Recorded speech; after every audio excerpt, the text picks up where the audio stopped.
সকলকে স্বাগতম আমাদের এলআরএনআর ক্লাসেস ইউটিউব চ্যানেলে। আমি সুব্রত মণ্ডল। আজকে আমরা পড়ব ওয়েস্ট বেঙ্গল বোর্ডের ক্লাস 9-এর লেসন 7 একটি গল্প। গল্পের নাম হচ্ছে টম লুজেস এ টুথ, অর্থাৎ টমের দাঁত খোয়ানো। অর্থাৎ টম বলে একটি ছেলে, সে কিভাবে তার দাঁত সে লুজ করবে, সে খোয়াবে, সেই নিয়েই গল্প। এবং গল্পের যে কাহিনীকার তিনি হলেন মার্ক টোয়েন। এবার এই মার্ক টোয়েন কিন্তু কোনো রিয়েল নেম না। এই যে মার্ক টোয়েনের আসল নাম ছিল স্যামুয়েল ল্যাংহর্ন ক্লেমেন্স। তাহলে প্রথমত কী করবো আমরা না, আমাদের যে গল্পের রচয়িতা মার্ক টোয়েন সম্বন্ধে আমরা দু এক কথা জেনে নিই। এই মার্ক টোয়েন অথবা স্যামুয়েল ল্যাংহর্ন ক্লেমেন্স ছিলেন একজন আমেরিকান, একজন রাইটার এবং হিউমারিস্ট। অর্থাৎ তিনি ছিলেন একজন লেখক এবং একজন কৌতুক বিভিন্ন গল্পের রচয়িতা।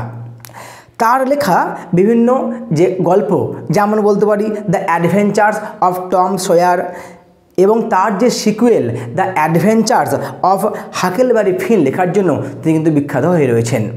এবং আমাদের যে আজকের পাঠ্য অর্থাৎ এই টম লুজেস এ টুথ, এটি নেওয়া হয়েছে তার সেই the adventures of Tom swear নামে সেই নোভেল থেকে। তাহলে the adventures of Tom swear ছিল একটি উপন্যাস, সেখান থেকে আমাদের বর্তমান পাঠ্য টম লুজেস এ টুথ এটি নেওয়া হয়েছে। এইখানে দেখব আমরা, অর্থাৎ এই গল্পের মধ্যে দেখব যে একটি ছেলে সে কিভাবে বিভিন্ন সে ট্রিক অবলম্বন করে, বিভিন্ন ফন্দি সে খাটায়। কী জন্যে? শুধুমাত্র স্কুল কামাই করার জন্য। এবং শেষমেশ সে তার সেই ফন্দির মধ্যে, তার সেই ফাঁদেতে সে নিজেই পড়ে যায়। এবার আমরা চলে আসবো আমাদের মূল পাঠ্য নিয়ে। দেখো প্রথম কি বলছে, Tom always found Monday mornings to be miserable. Tom সর্বদাই এই সোমবারের সকালগুলোকে সে খুঁজে পেত খুবই বেদনাদায়ক অবস্থায়, খুবই দুর্দশাগ্রস্ত অবস্থায়। Monday began another weeks slow suffering in school. কারণ কি? কারণ সোমবার থেকে শুরু হয় আরও এক সপ্তাহের স্কুল যাওয়ার সেই ধীর কষ্ট। অর্থাৎ এখানে স্কুল যাওয়াটা কিন্তু তার কাছে কষ্টের মতো। টম লে থিঙ্কিং, টম এবার শুয়ে শুয়ে ভাবছে। অর্থাৎ সে কিন্তু এখনও সে বিছানায় শুয়ে রয়েছে এবং সেই বিছানায় শুয়ে থাকা অবস্থায় সে এখন ভাবতে লেগেছে। প্রেজেন্টলি বর্তমানে হি উইশড, তার ইচ্ছা হচ্ছিল, দ্যাট হি ওয়াজ সিক, যেন সে অসুস্থ হয়ে পড়ে। অর্থাৎ সে এখন উইশ করছিল যেন সে সেই মুহূর্তে সে যেন অসুস্থ হয়ে পড়ে। তাহলে কি হবে না, then he could stay home from school. আরে তাহলেই তো সে স্কুল না গিয়ে সে বাড়িতে থাকতে পারবে। অর্থাৎ সে যদি অসুস্থ হয়ে যায় কোনোভাবে, তাহলে কি হবে, তাই কিন্তু স্কুল যেতে হবে না এবং সে বাড়িতে থাকতে পারবে। হি ইনভেস্টিগেটেড হিজ বডি, তখন সে কী করলো, তখন সে তদন্ত করেছিল তার সেই পুরো শরীরটাকে। With the hope of finding some ailment, কিছু রোগের লক্ষণ খোঁজার জন্য। এখানে দুখানা ওয়ার্ড পেলাম আমরা, একটি হচ্ছে ইনভেস্টিগেটেড, যে কথাটি এসছে ইনভেস্টিগেট এই ভার্ব থেকে। অর্থাৎ এখানে ইনভেস্টিগেট ভার্বের ওয়ান ফর্ম বা প্রেজেন্ট ফর্ম এবং ইনভেস্টিগেটেড ভার্বের সেকেন্ড ফর্ম বা পাস্ট ফর্ম, যার অর্থ হচ্ছে তদন্ত করেছিল। এবং পরবর্তী যে ওয়ার্ড তা হচ্ছে এইলমেন্ট। এখানে এইলমেন্টকে না, তা হচ্ছে রোগ। তাহলে কি বলছে যে সে এখানে আশা করেছিল যেন সে কিছু একটা রোগ সে খুঁজে পায়। তাহলে কি হবে, তাহলে সে কিন্তু বাড়িতে থাকতে পারবে স্কুল না গিয়ে সেই অজুহাত দেখিয়ে। He thought that he had found symptoms of stomach travel. হঠাৎ তার মনে হলো যে সে একটা পেটের যন্ত্রণার সে একটা লক্ষণ সে খুঁজে পেয়েছে। তাহলে এখানে সিমটমস কথার অর্থ হচ্ছে লক্ষণ, এবং স্টোম্যাক অর্থাৎ পেট। তাহলে পেটের যে যন্ত্রণা, পেটের যে সমস্যা, ট্রাভেল, সেই পেটের ট্রাভেল বা পেটের সমস্যার সে কিছু লক্ষণ খুঁজে পেয়েছে বলে সেখানে হয়তো তার মনে হলো। হি বিগ্যান টু গ্রো হোপফুল, এবং কী হলো, এবং স্বাভাবিকভাবেই সে কিন্তু একটু বেশ আশাবাদী হয়ে পড়ল। অর্থাৎ কি, সেখানে ভাবতে লাগলো যে হয়তো এই পেটের সমস্যার বা পেটের যন্ত্রণার এই লক্ষণ দেখিয়ে সে আজকে স্কুল যাবে না। However, the symptoms soon grew feeble and wholly went away. যাই হোক, সেই সিমটমটা অর্থাৎ তার সেই পেটে যন্ত্রণার সেই যে লক্ষণটা সে খুঁজে পেয়েছিল, সেই লক্ষণটা কী হলো না, কিছুক্ষণ পরে সেটা ক্ষীণ হতে লেগেছিল এবং সেটি একসময় পুরো চলে গেল। অর্থাৎ তার কিন্তু এখন কোনোরূপ আর পেটের যন্ত্রণা হচ্ছে না এবং সে কিন্তু কোনোভাবেই পেটের যন্ত্রণার অজুহাত দিয়ে সে স্কুল কামাই করতে পারবে না। টম থট ফার্দার, তখন টম আরও ভাবতে শুরু করেছিল। সাডেনলি, হঠাৎ, হি ডিসকভার্ড সামথিং, সে কিছু একটা সে আবিষ্কার করলো। One of his upper front teeth was loose, তার সামনের পাটির দাঁতের একটি দাঁত যেন লুজ হয়ে রয়েছে, অর্থাৎ আলগা হয়ে রয়েছে, সে অনুভব করলো, সে বুঝতে পারলো। হি ফেল্ট লাকি, এবং তার ফলে কী হলো, সে কিন্তু খুবই লাকি, অর্থাৎ সৌভাগ্যবান সে মনে করলো যে তাহলে এই পেয়ে গেছি আমি রোগের লক্ষণ, এই লক্ষণ দেখিয়ে আমি স্কুল কামাই করতে পারবো। হি ওয়াজ অ্যাবাউট টু গ্রোন, এবং সে তখন কী বললো, তখন সে ভাবলো যে আমি যখন রোগের লক্ষণ খুঁজে পেয়েছি তাহলে নিশ্চয়ই আমাকে এখানে কী করতে হবে, অভিনয় করতে হবে, অর্থাৎ তার যে দাঁতে প্রচণ্ড যন্ত্রণা হচ্ছে তার অভিনয় করতে হবে। এবং ফলে সে কী করলো, সে প্রায় আর্তনাদ করতে যাচ্ছিল। তাহলে হি ওয়াজ অ্যাবাউট টু গ্রোন, সে প্রায় আর্তনাদ সে করতেই যাচ্ছিল, অর্থাৎ আর্তনাদের অভিনয় সে করতেই যাচ্ছিল। When it occurred to him, হঠাৎ কি যখন তার মাথায় খেলে গেল এটা, যে that if Aunt Polly was to know she would surely pull it out, যদি কোনোভাবে আন্ট পলি এই ব্যাপারটা জানতে পারেন তাহলে কি হবে, তিনি নিশ্চয় এটাকে তুলে ফেলবেন। অর্থাৎ এই লুজ দাঁতের কথা যদি কোনোভাবে আন্ট পলি জানতে পারেন তাহলে উনি কী করবেন, উনি অবশ্যই সেই লুজ টুথটাকে তিনি কিন্তু তুলে ফেলবেন। এবং কী হবে, অ্যান্ড দ্যাট উড হার্ট, এবং তার সেটা অবশ্যই লাগবে। অর্থাৎ সে স্কুল কামাই করতে চাইছে, কিন্তু দাঁত তোলার ফলে তার যে কষ্ট হোক তা সে কিন্তু চাইছে না কো। টম ভেবেছিল যে he would hold the tooth in reserve for the present, অর্থাৎ বর্তমান সময়ের জন্য সেই দাঁতটিকে সে সংরক্ষণ করে রাখবে, অর্থাৎ এখন এটা থাক, আমি বরং আরও একটি রোগের লক্ষণ খুঁজি। দেখি হলো না, হি রিমেম্বার্ড, তখন তার মনে পড়েছিল, এখানে রিমেম্বার্ড কথার অর্থ কি না, রিকল করা, অর্থাৎ মনে পড়া। তাহলে হি রিমেম্বার্ড, তার তখন মনে পড়েছিল হিয়ারিং ফ্রম এ ডক্টর, একজন ডাক্তারের কাছ থেকে শুনতে, অর্থাৎ সে যেন কোনো একজন ডাক্তারের কাছ থেকে কিছু একটা সে শুনেছিল। কি শুনেছিল না, দ্যাট এ সার্টেন এলমেন্ট, যে কোনো একটি রোগ রয়েছে, যে রোগটা কী করবে না, could lay up a patient for 3 days, একজন রোগীকে প্রায় 3 দিন শুয়ে রাখবে। And make him lose a finger, এবং তার ফলে তার একটি হয়তো আঙুলও বাদ যেতে পারে। হি ইগারলি ড্রিভ হিজ শর্ট, তখন কী করলো সে, তখন সে প্রচণ্ড উৎসুকভাবে সে তার সেই শর্ট, অর্থাৎ কালচিটে পড়া তার সেই বুড়ো আঙুলটা সে বার করলো। তাহলে দেখো, একটু আগেই তার দাঁত তোলার ফলে তার যে কষ্ট হোক সে চাইছিল না কো, কিন্তু সে এখন চাইছে যে তার আঙুল বাদ যাক, কিন্তু সে 3 দিন কিন্তু স্কুল কামাই করতে পারবে। তাহলে কি করলো, সে প্রচণ্ড উৎসুকভাবে সে বার করলো, অর্থাৎ তার সেই পাশে তুলে ধরলো তার সেই শর্ট, অর্থাৎ তার সেই কালচিটে পড়া সেই বুড়ো আঙুল, পায়ের বুড়ো আঙুল দেখার জন্য। দেখো বলছে ফ্রম আন্ডার দ্য শিট, অর্থাৎ সেই চাদরের তলা থেকে সে বার করে নিয়ে এলো। And held it up for inspection, এবং কী করলো সে, সেই পা ধরে সেই আঙুলটিকে সে তখন তদন্ত করতে লাগলো, যে কোথায় দেখি কেমন ধরনের কালচিটে পড়ে রয়েছে। দেখি হলো না, he did not know the necessary symptoms, সে কিন্তু জানতো না যে এই রোগের জন্য প্রয়োজনীয় লক্ষণ কী কী হতে পারে। হাউএভার, যাই হোক, ইট seemed like a good chance, তার মনে হলো যে ভালো একটা তার সুযোগ এসছে। কিন্তু টম ফেল টু গ্রোনিং, এবার টম কিন্তু তার সেই অভিনয়ের মাধ্যম দিয়ে তার সেই আর্তনাদ সে শুরু করলো। But his brother seed slept on, কিন্তু তার ভাই যার নাম ছিল সিড, সে কিন্তু ঘুমিয়ে চলল। তাহলে এখানে আমাদের যে গল্পের অন্য একটি চরিত্র সিডের সঙ্গে এখানে পরিচয় করে দেওয়া হলো, যে হচ্ছে তার ভাই, অর্থাৎ সে তার পাশেই শুয়েছিল। অর্থাৎ যখন এখানেতে টম তার সেই আর্তনাদ শুরু করলো, সে চেয়েছিল যে এই আর্তনাদের মাধ্যম দিয়ে সে তার ভাই সিডকে সে জানান দেবে যে তার খুব কষ্ট হচ্ছে, হয়তো সে মারা যাবে, এবং যাতে করে সে এখনই গিয়ে আন্ট পলিকে গিয়ে বলতে পারে যে টমের প্রচণ্ড শরীর খারাপ, সে স্কুল যাবে না আজকে। টম গ্রোন্ড লাউডার, যখন দেখলো যে তার ভাই সিড সে ঘুমিয়ে চলছে, তার ঘুম ভাঙছে না গো, তখন সে কী করলো, তখন সে তার সেই গ্রোনটাকে, তার সেই আর্তনাদটাকে সে আরও জোর করে দিল। হি ফ্যান্সিড, সে এবার কল্পনায় দেখতে পাচ্ছিল যে that he began to feel pain in the toe, অর্থাৎ অভিনয় করতে করতে সেখানে কল্পনায় সে বুঝতে পারছিল কি যে তার পায়ে কিন্তু সত্যি সত্যি যন্ত্রণা শুরু হয়ে গেছে। No response came from Sid, কিন্তু তারপরেও কোনোরূপ কোনো প্রতিক্রিয়া এলো না কো সিডের তরফ থেকে, অর্থাৎ সিড কিন্তু ঘুমিয়ে চলেছিল।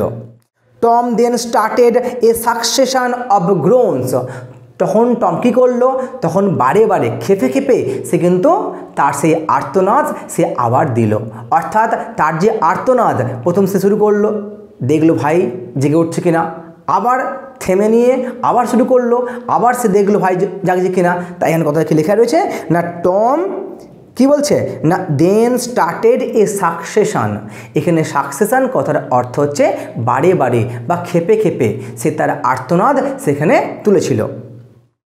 হাউএভার, যাই হোক, সিড স্নোড অন, তার ভাই সিড তো গভীর ঘুমে আচ্ছন্ন, সে নাক ডেকেই চলল। এখানে স্নোর কথার অর্থ হচ্ছে নাক ডাকা বা নাসিকা গর্জন বলতে পারি আমরা।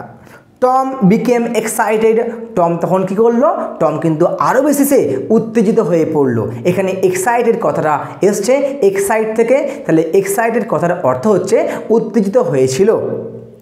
হি সেড, তখন সে এবার ডাকতেই লাগলো, যখন দেখছে যে এত আর্তনাদ করার পরেও তার ভাই সিডের কোনোরূপ ঘুম ভাঙছে না কো, তখন সে কী করলো, তখন সে প্ল্যান করলো সে ডাকবে তাকে নাড়িয়ে দিয়ে। হি সেড, তখন সে বলেছিল সিড সিড অ্যান্ড সুখিম, তাকে সে নাড়িয়ে তুলল এবং কি করলো, দিস কোর্স ওয়ার্কড ওয়েল, এই যে কোর্সটা অর্থাৎ এই ব্যাপারটা কিন্তু ভালোভাবে কাজ দিল, অর্থাৎ যখন তাকে সে নাড়ালো সে তাকে সুখ করলো, কিন্তু তখন তার ভাই এবার সিড জেগে উঠল। তাই লেখা রয়েছে যে দিস কোর্স ওয়ার্কড ওয়েল, অর্থাৎ এই যে ব্যাপারটা এটা কিন্তু ঠিকঠাকভাবে কাজ দিয়েছিল।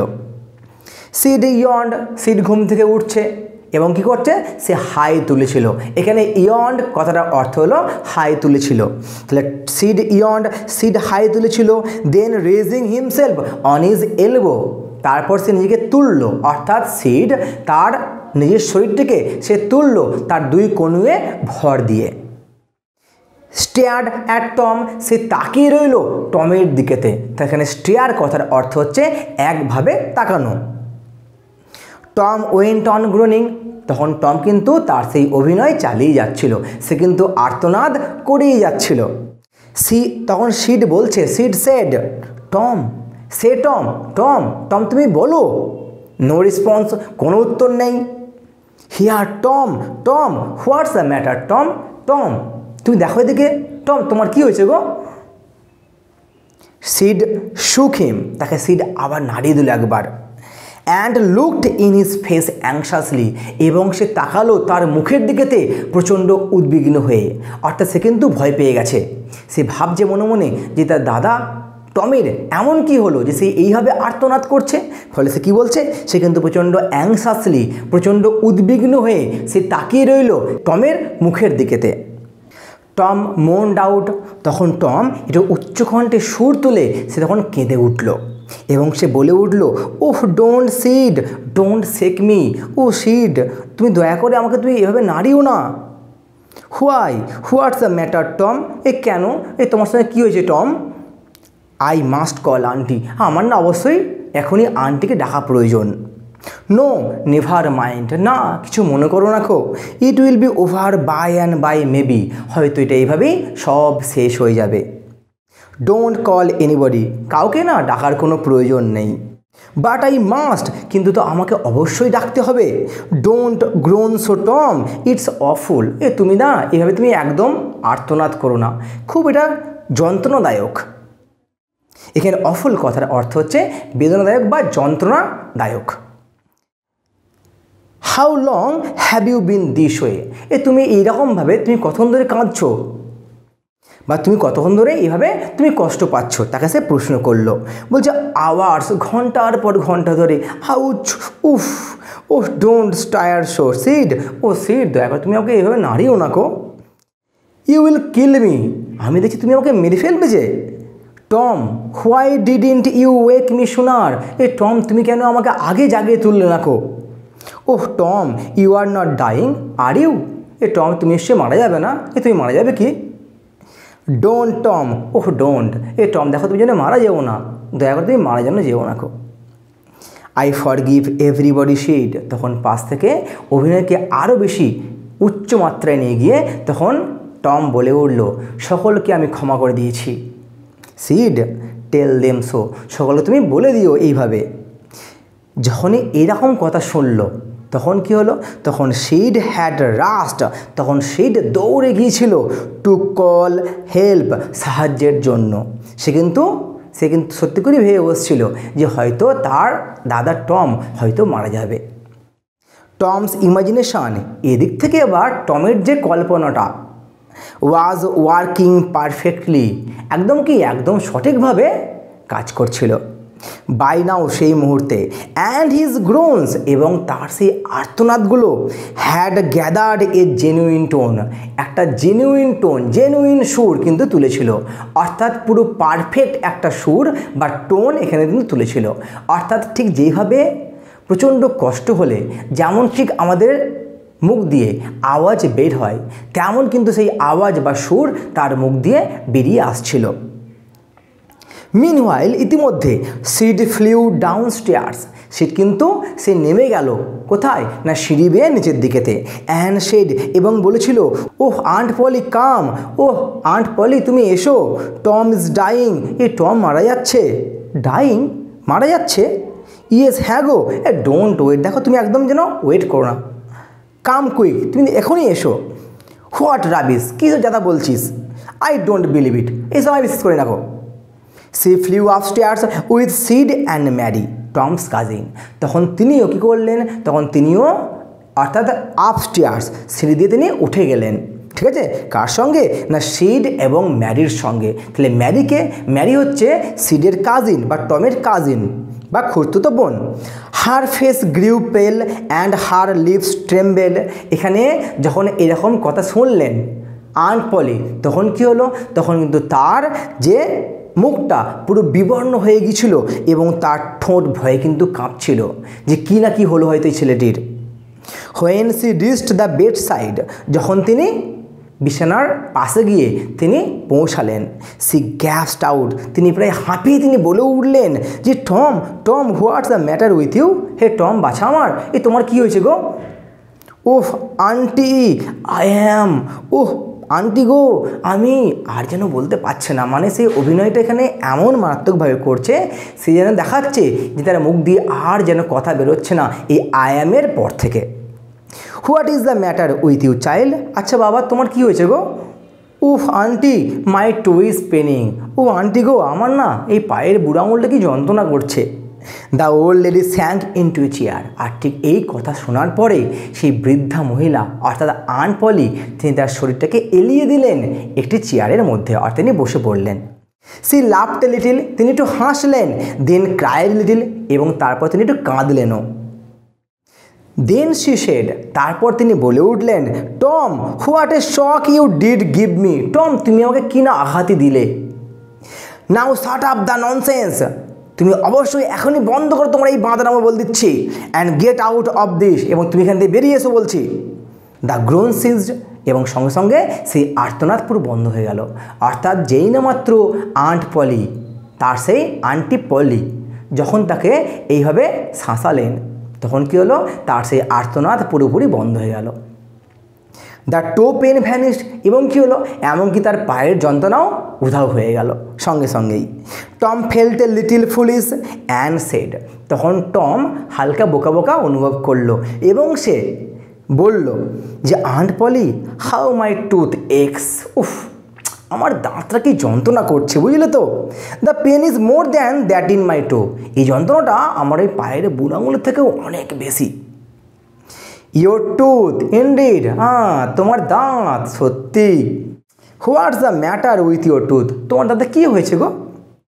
One of them is loose and it aches awfully, একটা দাঁত না এটা আলগা হয়ে রয়েছে এবং এটা খুব যন্ত্রণা করছে। There now don't begin that groaning again, ওই দেখো যেন তুমি আবার তোমার এই আর্তনাদ যেন শুরু করো না বলে দিচ্ছি আমি। ওপেন ইউর মাউথ, মুখ খুলে দেখি। ইয়োর টুথ ইজ লুজ, তোমার দাঁতটা শুধু আলগা হয়েছে, but you are not going to die for that, তার যে তুমি মরে যাবে না গো। Mary get me a silk thread, হে ম্যারি তুমি আমার জন্য একটা কি, একটা সিল্কের, একটা রেশমের তুমি সুতো আমার জন্য নিয়ে এসো। টম সেড, তখন টম বলল, ওহ প্লিজ আন্টি, ওহ দয়া করো aunty, don't pool it out, দেখো তুমি দয়া করে তোলো না এই দাঁতটাকে, ইট ডাজেন্ট হার্ট এনিও, এটা আমাকে আর যন্ত্রণা দিচ্ছে না, বুঝলে তো, প্লিজ আন্টি, দয়া করো aunty, I don't want to stay home from school, আমি না স্কুল না গিয়ে আমি বাড়িতে থাকতে চাই না।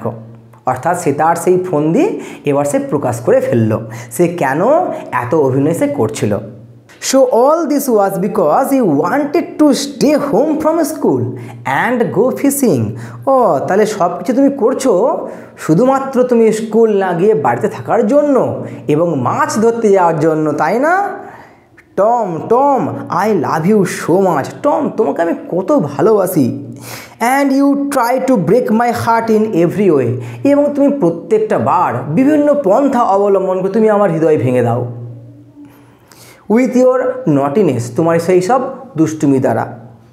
বাই দিস টাইম, আর ঠিক সেই সময়ের মধ্যে the dental instrument was ready, সেই দাঁতের সেই যন্ত্রটা অর্থাৎ সেই রেশমের সেই যে সুতোটা সেটা কিন্তু প্রস্তুত হয়ে গিয়েছে। দ্য ওল্ড লেডি কী করলো না, সেই বৃদ্ধা মহিলা ফার্স্ট এন্ড তিনি বাঁধলেন one end of the silk thread, সেই সিল্ক থ্রেডের সেই রেশমের সুতোটার একটা প্রান্ত তিনি বাঁধলেন টু টমস টুথ, টমের সেই যে আলগা দাঁতের সঙ্গে, অ্যান্ড দ্য আদার এন্ড এবং সুতোর অন্য প্রান্তটা টু দ্য বাঁধলেন টু দ্য বেড পোস্ট, বিছানার একটি খুঁটির সঙ্গে।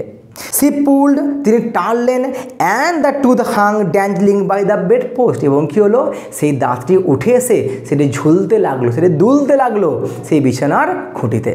Tom now had a gap in his upper row of teeth, এবার টমের সেই উপরে পাটির দাঁতগুলির মধ্যে একটা কিন্তু ফাঁক এবার সৃষ্টি হলো সেই আলগা দাঁতটি তুলে ফেলার ফলেতে, এবং কি করলো, this enabled him to smile in a new and admirable way, এবং এই ব্যাপারটা তাকে হাসতে বাধ্য করেছিল একটি অভিনব এবং প্রশংসনীয় পন্থায়।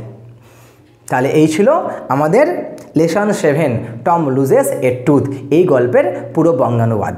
আমি আশা করব তোমরা বুঝতে পেরেছ।